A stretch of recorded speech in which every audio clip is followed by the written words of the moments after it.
Hello everyone, welcome back to my channel with another new video, Milk Peda. And yeah, don't forget to subscribe my channel and press the bell button for all my future video notifications. Into the kadai I am adding 2 teaspoons of ghee and 1 cup of milk. My cup measurement is 50 ml. So let it combine well. Now I shall add 3 cups of milk powder, which is a very essential ingredient for this recipe. Mix very well until there is no lump. Now it is combined well. I am adding 1 cup of powdered sugar and allowing it to melt and get into this consistency.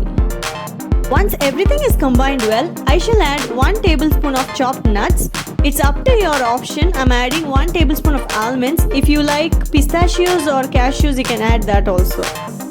For extra richness and extra color, I'm adding few strands of saffron, which is definitely an optional ingredient.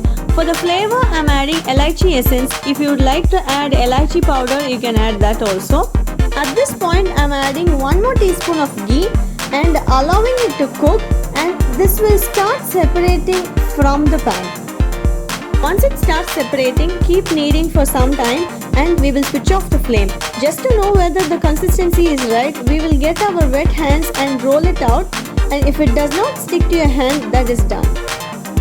Now this is not sticking on to my fingers, so that is done. We will cool it down completely, divide it, make small circles and garnish it with almonds.